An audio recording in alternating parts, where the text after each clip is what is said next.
Salut à tous, c'est Hunter404 et aujourd'hui je vous propose une petite analyse et review du dernier chapitre 393 de Hunter x Hunter. Alors aujourd'hui cette analyse va être un petit peu différente de celle que j'ai l'habitude de faire sur la chaîne.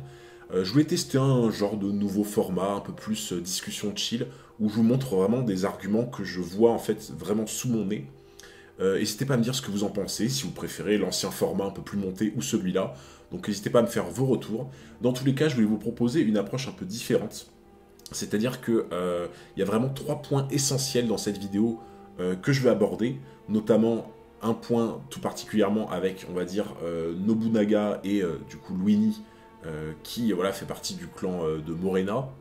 D'un autre côté, toute l'histoire avec le clan Sha et le clan Shu qui se mettent ensemble pour aller traquer Morena. Et enfin, surtout, le plus important dans cette vidéo, le truc qui vraiment, on va dire, témoigne d'un détail très très bizarre et mystérieux à la fois,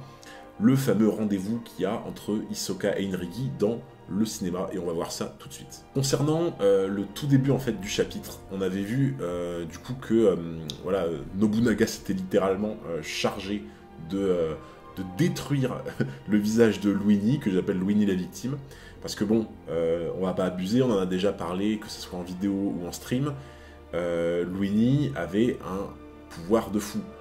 Vraiment, Luini avait un pouvoir de dingue, il était de l'émission, il était capable de créer littéralement des portails, où il pouvait tout simplement se téléporter, faire exactement ce qu'il voulait. Je suis désolé, mais le pouvoir de Luini est complètement craqué dans un endroit comme le Black Whale, qui est un endroit extrêmement exigu, avec plein de petites salles, de petites pièces, des couloirs étriqués. Un pouvoir comme celui-ci où tu peux littéralement assassiner qui tu veux, quand tu veux, et te barrer quand t'en as envie, c'est littéralement un pouvoir de dingue.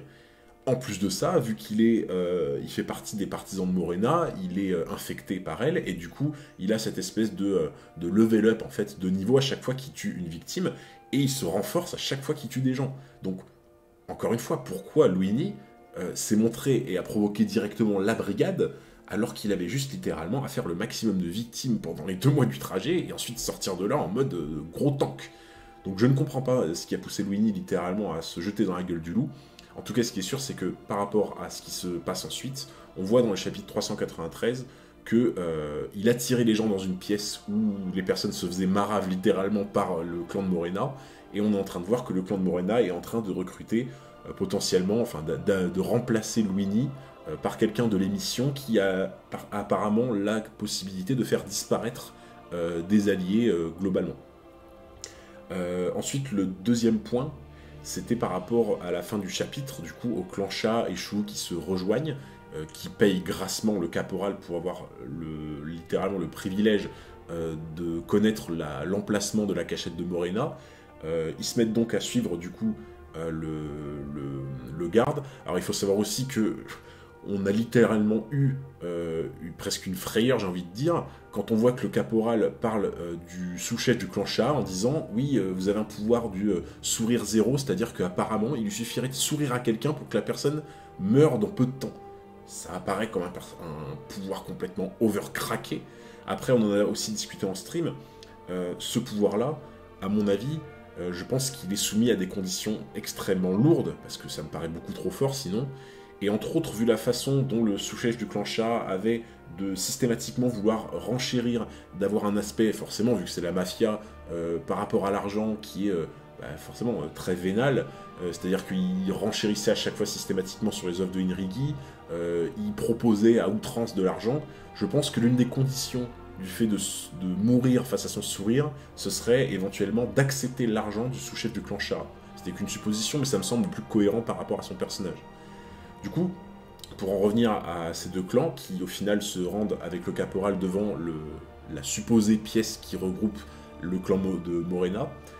c'est un vieux, et ce vieux on l'a reconnu, qui ouvre, parce que ce vieux on l'a reconnu dans littéralement la fiche de personnages qui font partie du clan de Morena, donc ils se sont pas trompés d'adresse pour le coup, et qui littéralement leur dit oui, voilà, ce n'est pas moi, enfin, qui a l'air de faire l'innocent entre guillemets. Et on voit que le caporal rentre, et quelques planches plus tard, le caporal a littéralement disparu. Alors tout de suite, on pense à la capacité du remplaçant de Luini en émission qui on l'a dit juste avant, faisait disparaître des gens, ce qui veut dire que le caporal serait un allié, au final. Donc déjà, chose très inquiétante pour le coup.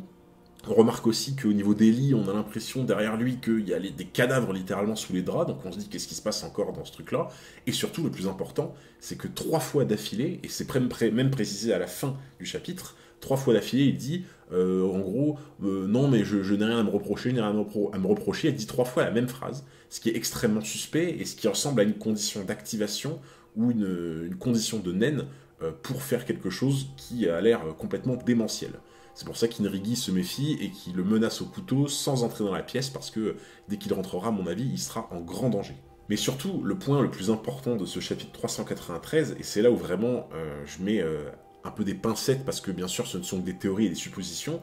mais ce sont des choses qui, pour le coup, je trouve extrêmement bizarres, à savoir que quand on voit qu'Hisoka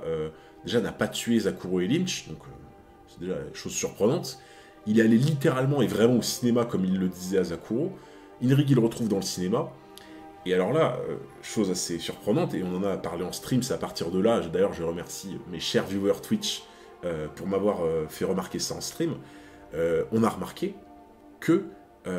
dans ce cinéma, quand on compte le nombre de salles du cinéma, il y a exactement 13 salles. 13 salles, alors qu'il y a à la base dans la brigade fantôme, qui sont les pires ennemis de Hisoka dont il veut se débarrasser,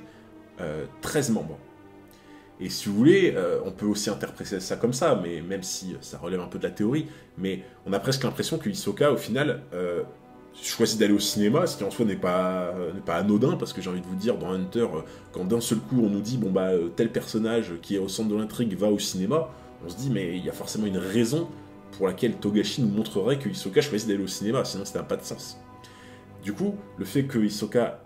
dise qu'il aille au cinéma et qu'il rentre dans une pièce, c'est un peu comme si au final, il allait choisir sa prochaine victime. Et je pense que vous commencez à vous douter pourquoi je vous dis ça, le fait de choisir le numéro de sa salle, et du coup de film, choisirait le numéro de la personne à qui il va s'attaquer. Et en l'occurrence, on voit qu'il est rentré dans la salle numéro 8, et le numéro 8, c'est le numéro qui correspond à Shizuku, du coup, dans la brigade fantôme. Et chose qui est assez étrange, c'est que même si les prédictions de Kuroro par rapport aux membres de la brigade, et en particulier Shizuku, sont entre guillemets caduques, dans le sens où le pouvoir de Néon Nostrad n'a plus cours, que ce qui s'est passé à Yorkshire City par rapport à Kuroro, à la brigade et à son pouvoir, ont été entre guillemets détournés, et du coup potentiellement les prédictions ne sont plus valables, on peut quand même s'interroger sur le fait que, on rappelle que la prédiction de Shizuku expliquait que c'était l'un des membres de la brigade qui allait mourir. Je ne me rappelle plus exactement la citation exacte, mais en se rappelant du fait que Kuroro a prédit sa mort, et que littéralement Hisoka a choisi la salle numéro 8 sur 13 pour rentrer et voir un film, ce qui est assez significatif, on est en droit de se dire, est-ce que c'est un clin d'œil de la part de Togashi qui nous préviendrait délicatement, j'ai envie de vous dire, de sa prochaine victime. Car on est énormément à penser que l'une des prochaines personnes de la brigade qui partirait, ça serait soit Shizuku, soit Bonorenov,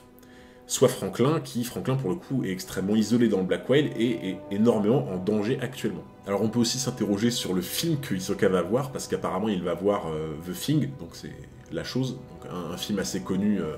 par rapport à une sale bestiole qui est un parasite, qui parasite en fait une base militaire.